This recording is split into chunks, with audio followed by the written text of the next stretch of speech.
Hello guys, स्वागत है आपका मेरे चैनल नॉलेज गेन पे। तो अगर आप भी शेयर मार्केट के अंदर अपनी किस्मत आजमाते हैं तो आपको पता होगा कि बहुत तरह की ट्रांजैक्शन यहाँ पर आप कर सकते हैं, जैसे कि लॉन्ग टर्म कैपिटल गेन हो गया, शॉर्ट टर्म कैपिटल गेन हो गया, डिविडेंड हो गया, इंट्रा हो गया, एफ&ओ हो गया, हेजिंग हो गया।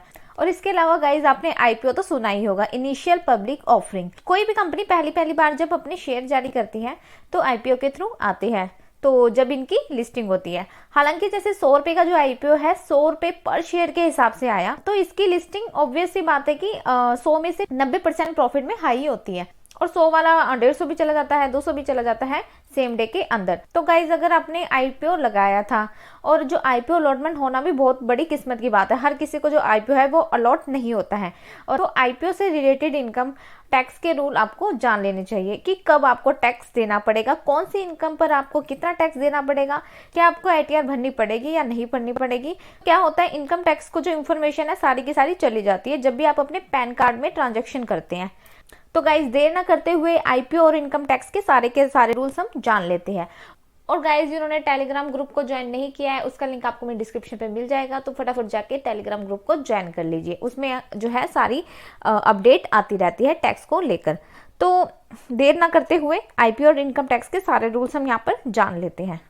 तो गाइज टैक्स ऑन आईपीओ के बारे में हम इस वीडियो में डिस्कस करेंगे। फाइनेंशियल ईयर 2024-25, असेसमेंट ईयर 2025-26, मतलब कि 1/4/2024 से 31/3/2025 के बीच में अगर आपने किसी भी तरह का आईपीओ प्राप्त किया है तो सबसे पहले आपको कांग्रेचुलेशन, क्योंकि जो आईपीओ होता है वो जल्दी से किसी को मिलता नहीं है। तो मैं आपको बताना चाहूंगी कि अर्निंग मनी इज हार्ड। जैसे कि आप लोगों को पता है कि पैसा कमाना बहुत ही मुश्किल है, और saving money as equal hard. और पैसे को कमाने के बाद उसको बचाना भी बहुत ही हार्ड है। Money can be saved if one have proper knowledge of tax planning.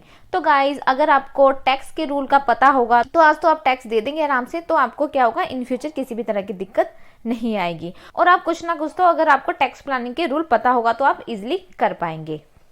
उसके बाद गाइज आपको पता होगा कि शेयर मार्केट के अंदर LTCG long term capital gain, STCG short term capital gain, intraday, future and option, dividend, IPO, hedging, मतलब कि बहुत तरह की ट्रांजैक्शन आप कर सकते हैं। लेकिन इस वीडियो में हम आपको आईपीओ के बारे में बताने वाले हैं। तो आईपीओ गाइज होता है इनिशियल पब्लिक ऑफर। तो एक ये रास्ता है जो कोई भी कंपनी पैसा जुटाना चाहती है अपने इन्वेस्टर से फ्यूचर के प्रोजेक्ट्स के लिए। तो अपने आप को वो स्टॉक मार्केट में लिस्टिंग करेगी, फिर वो एक आईपीओ लेकर आएगी और अपनी सिक्योरिटीज को सेल करेगी पब्लिक को, जो कि प्राइमरी स्टॉक मार्केट के अंदर होता है। तो initially public offer as many IPOs are listing at a good premium. Guys हर दिन आपको पता होगा कि 2, 3, 4, 5 जो होते हैं वो आईपीओ होते हैं। तो ये क्या होते हैं, जीएमपी पर लिस्ट होते हैं, जिसको कि ग्रे मार्केट प्रीमियम कहा जाता है। मतलब मान लीजिए अगर आपका कोई शेयर है 100 रुपए पर लिस्ट हो रहा है, तो जिस दिन लिस्ट हो रहा है उसी दिन ही वो 100% बढ़ जाता है। तो कई बार वो 200 का हो जाता है और कई बार वो 150 का हो जाता है। Many returns look at booking profits on listing as this proves to be a good way to earn sizeable return. तो गाइस पैसा कमाने का बहुत ही अच्छा तरीका है अगर आपने शॉर्ट पीरियड के अंदर आईपीओ को अप्लाई किया है। जैसे कि मान लीजिए 2, 3, 4 तारीख को जो आपका आईपीओ है वो आपको अलॉट हो गया है और आप उसको 5 तारीख को बेच देते हैं, तो इन बिटवीन के अंदर आपकी पूंजी लगभग डबल हो जाती है अगर आपने एक अच्छा आईपीओ लगाया है तो गाइज इसके बाद हम बात करेंगे टाइप्स ऑफ आईपीओ। तो आईपीओ गाइज एसएमई होते हैं और एक रेगुलर होते हैं, और छोटे और बड़े 2 तरह के आईपीओ आपके होते हैं। तो गाइज जो आईपीओ में पैसा लगाता है तो वो होता है high individual investor, non institutional investor, qualified institutional bidder, anchor investor.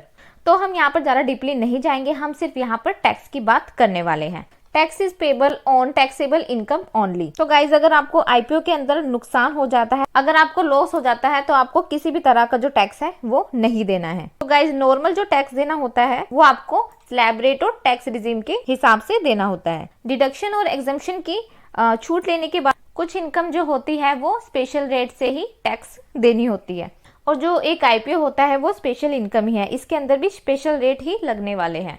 तो गाइज आईपीओ एक कैपिटल गेन होता है। तो गाइज जो आईपीओ होता है वो सैलरी की इनकम नहीं है और बिजनेस की इनकम भी नहीं है, आपकी ये जो है वो कैपिटल गेन है। और कैपिटल गेन आपको पता होगा शॉर्ट टर्म कैपिटल गेन भी हो सकता है और ये लॉन्ग टर्म कैपिटल गेन भी हो सकता है अगर आपने कोई भी शेयर खरीदा है। तो गाइस जैसे कि मान लो आपको आज आईपीओ आया है और 12 महीने से पहले पहले आपने उस आईपीओ को बेच दिया है, तो आपका क्या होगा, शॉर्ट टर्म कैपिटल हो जाएगा। और वहीं पर 12 महीने के बाद अगर आप आईपीओ को बेचते हैं तो ये आपका क्या हो जाएगा, लॉन्ग टर्म कैपिटल गेन हो जाएगा।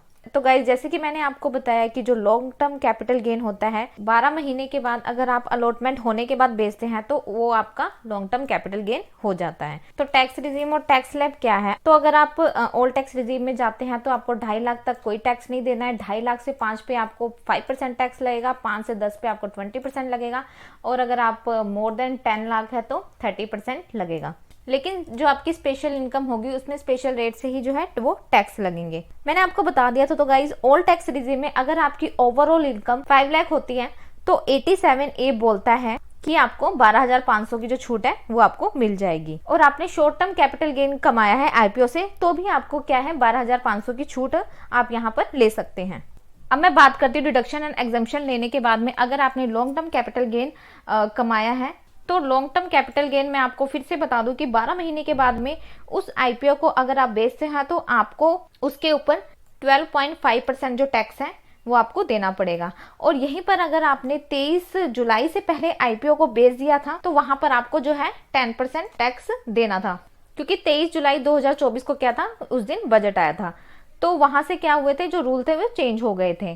तो 2.5 लाख आपको माफ है अगर आप ओल्ड टैक्स रिजीम में जाते हैं, और 1.25 लाख आपको एक और माफ है अगर आप लॉन्ग टर्म कैपिटल गेन है जो कमाते हैं।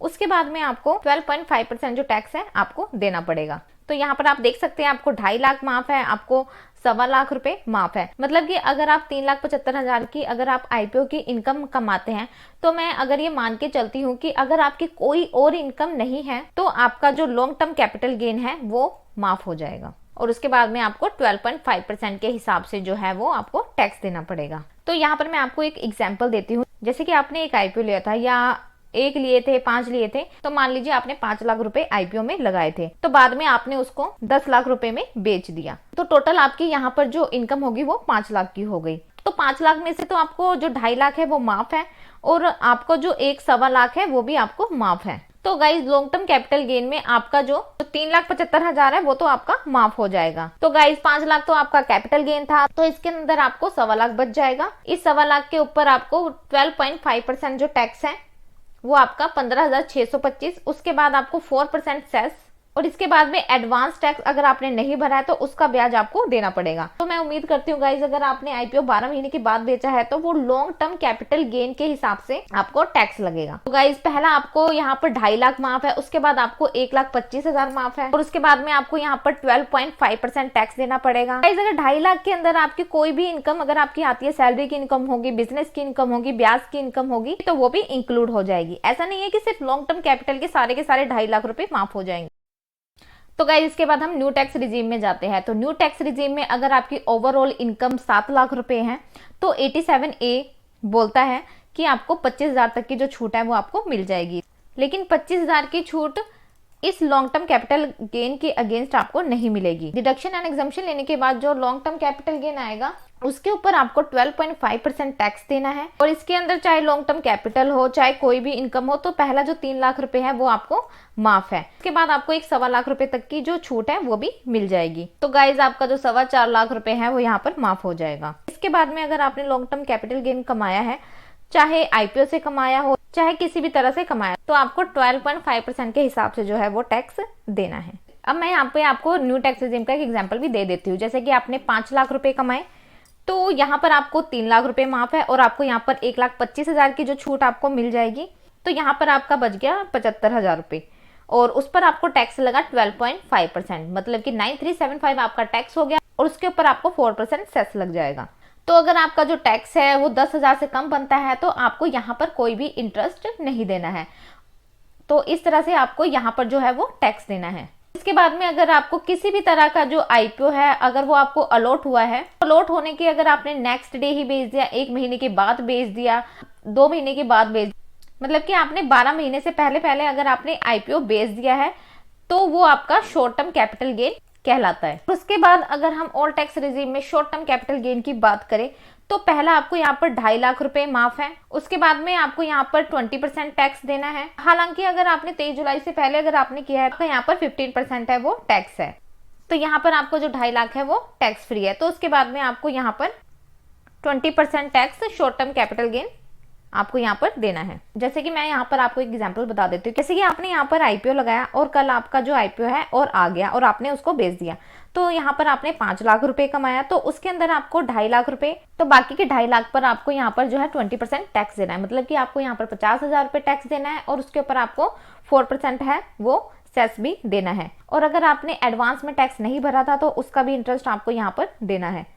और 87A की रिबेट में आपको यहाँ पर 12,500 की जो छूट है वो भी मिल जाएगी अगर आपकी इनकम यहाँ पर 5 लाख रुपए है ओल्ड टैक्स रिजीम के अंदर। न्यू टैक्स रिजीम की बात करें तो इसमें जैसे कि आपकी total income new tax regime में 5 लाख रुपए थी, तो यहाँ पर आपको क्या है 3 लाख रुपए माफ हो जाएगा और यहाँ पर 2 लाख के ऊपर यहाँ पर आपको 20% टैक्स लग जाएगा जो कि आपको 40,000 हो जाएगा और इसमें आपको 4% सेस लग जाएगा। लेकिन यहाँ आपको 87A रिबेट में 12,500 की जो छूट है आपको यहाँ पर नहीं मिलने वाली है।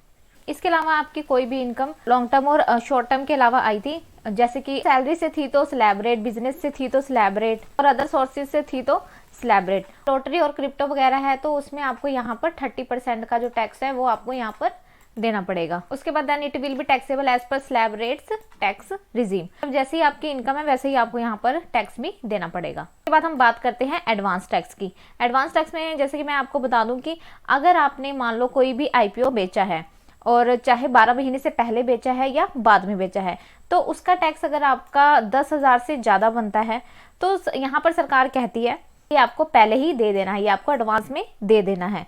जैसे कि यहाँ पर आप देख सकते हो 15 जून तक आपको 15% टैक्स, 15 सितंबर तक आपको 45% टैक्स और 15 दिसंबर तक 75% टैक्स और 15 मार्च तक आपको पूरा का पूरा जो टैक्स है वो भर देना है। अगर नहीं भरते हैं तो इनकम टैक्स डिपार्टमेंट आपसे जो इंटरेस्ट है वो ले लेगी। इसके बाद हम बात करते हैं कि आपको आईटीआर फाइल करना कब जरूरी है। अगर आपने आईपीओ कमाया, आईपीओ में long term capital, short term capital gain, कोई भी सैलरी की इनकम होगी, बिजनेस की इनकम होगी, ब्याज की इनकम होगी, मिलाकर जो आपका है 2.5 लाख रुपए से आपकी जो इनकम है ज्यादा चली जाती है वो भी ओल्ड टैक्स रिजीम में, और अगर 3 लाख से ज्यादा चली जाती है न्यू टैक्स रिजीम में तो आपको क्या होता है, आपका जो आईटीआर होता है वो भरना मैंडेटरी हो जाएगा। और इसके बाद हम बात करते हैं कि आपको आईटीआर फॉर्म कौन सा भरना है। कि आपने आईपीओ में लॉन्ग टर्म कैपिटल गेन और शॉर्ट टर्म कैपिटल गेन कमाया और अगर आपकी नॉर्मल सैलरी है, ब्याज की इनकम है, तो आप यहाँ पर आईटीआर 2 भर सकते हैं। अगर आपकी यहाँ पर बिजनेस की इनकम है तो यहाँ पर आपको आईटीआर 3 भरनी पड़ेगी। बाद में हम बात करते हैं क्या टीडीएस भी करता है आईपीओ में। गाइस जब आपको आईपीओ अलॉट होगा उसके बाद में ये क्या होता है, लिस्ट हो जाता है। लिस्ट होने के बाद आपको यहाँ पर प्रॉफिट हो जाएगा। यहाँ पर टीडीएस का कोई भी प्रोविजन नहीं है, यहाँ पर सिर्फ और सिर्फ लॉन्ग टर्म कैपिटल और शॉर्ट टर्म कैपिटल गेन है और ये आपको आईटीआर भरते समय भरना पड़ेगा। और इसके बाद हम बात करते हैं कि अगर आपको जो आईपीओ है वो अलॉट नहीं होता तो उस केस में क्या होगा। तो इसमें क्या है, आपको टेंशन लेने की जरूरत नहीं है, पैसे वो कभी नहीं कटते हैं, उतने ही रुपए आपके जो है वो होल्ड हो जाते हैं या फिर फ्रीज हो जाते हैं। फॉर एग्जाम्पल यहाँ पर आपने लाख रुपए के जो 10 है वो आईपीओ लगा दिए है तो यहाँ पर आपके 10 लाख रुपए हो गए, तो आपके अकाउंट में 11 लाख पड़े थे। तो यहाँ पर क्या होगा कि आप 10 लाख रुपए यूज नहीं कर पाओगे जब तक कि आईपीओ का रिजल्ट नहीं आता है। आपके अकाउंट में 11 लाख पड़े हैं लेकिन आप यहाँ पर यूज सिर्फ 1 लाख रुपए ही कर पाएंगे। तो जब आपका आईपीओ आपको अलॉट नहीं होता, तो जब आपको आईपीओ अलॉट नहीं होता तो ये जो 10 लाख रुपए आपके जो होल्ड थे इसको यहाँ पर अनहोल्ड कर दिया जाता है और अब यहाँ पर आप जो है 11 लाख रुपए यूज कर सकते हैं। और अगर आपको कोई भी आईपीओ अलॉट नहीं हुआ है तो बैंक में कोई भी एंट्री आपकी नहीं होती है और आपको किसी भी तरह का टैक्स यहाँ पर नहीं देना होता है। तो उसके बाद हम बात करते हैं, यहाँ पर कई लोग सोचते हैं हमारा तो टैक्स पहले से ही कट गया है। मैं आपको बता दूं कि जो इनकम टैक्स है वो कभी भी नहीं कटता है किसी भी ब्रोकर के द्वारा, किसी भी एक्सचेंज के द्वारा। कलेक्ट करते तो है, ये आपका ब्रोकरेज ले लेंगे, ये आपका सेबी टर्नओवर फीस ले लेंगे, exchange turnover fees, stamp duty, security transaction tax, STT और जीएसटी, तो बहुत सारे खर्चे यहाँ पर ये आपके ले लेते हैं। यहाँ पर आपको लगता है कि ये टैक्स क्यों ले रहे हैं हमारा, लेकिन जो इनकम टैक्स होता है उन्होंने यहाँ पर नहीं लिया है। इनकम टैक्स आपको खुद भरकर बताना पड़ता है। अगर आप यहाँ पर आईपीओ लगाते हैं तो आपको पता होगा कि आप पैन कार्ड में आप एक ही ब्रोकर से लगा सकते हैं। मान लो कि 4 ब्रोकर है आपके, तो चारों में आपको नहीं लगाना है। में आप एक काम कर सकते हैं, आप अपने फैमिली मेंबर्स के द्वारा, जैसे कि आपकी वाइफ होगी, मान लो आपका हस्बैंड हो गया, आपके मेजर बच्चे हो गए, एचयूएफ हो गए, इनका आप अकाउंट ओपन करा सकते हैं ताकि इनका अलग अलग पैन कार्ड होगा तो अलग अलग आपके जो चांस है वो बढ़ जाएंगे। आपने एक अकाउंट से लगाया और एक आपने 5 अकाउंट से लगाया, तो क्या होता है, जो आपके चांसेस होते हैं वो बढ़ जाएंगे। तो गाइस वीडियो को ज़्यादा से ज़्यादा शेयर करो जो आईपीओ के अंदर पैसा लगाकर कमाई करते हैं और उन्हें टैक्स के बारे में नहीं पता था। तो यहाँ पर आपको tax long term capital gain देना है और शॉर्ट टर्म कैपिटल गेन देना है। शॉर्ट टर्म कैपिटल गेन में 20% टैक्स है और लॉन्ग टर्म कैपिटल गेन में 12.5% है। 2.5 से 3 लाख रुपए आपको माफ है और पहला 1.25 लाख आपको माफ है। और यहाँ पर आपको शॉर्ट टर्म कैपिटल गेन 2.5 से 3 लाख तक आपको ना तो आईटीआर भरनी है और ना ही टैक्स। मैं यहाँ पर शॉर्ट टर्म कैपिटल गेन और लॉन्ग टर्म कैपिटल गेन नहीं कह रही हूँ, बाकी सारी इनकम को मिलाकर कह रही हूँ। तो गाइज आपको कुछ भी डाउट है तो आप कमेंट करके जरूर बताएं, जिससे कि मैं आपकी जो दुविधा है उसको दूर कर पाऊँ। तो आई होप आपको मेरा वीडियो पसंद आया होगा। तो आपको पता है ये वीडियो पसंद आया, वीडियो को लाइक करें, शेयर करें और चैनल को सब्सक्राइब करना ना भूलें।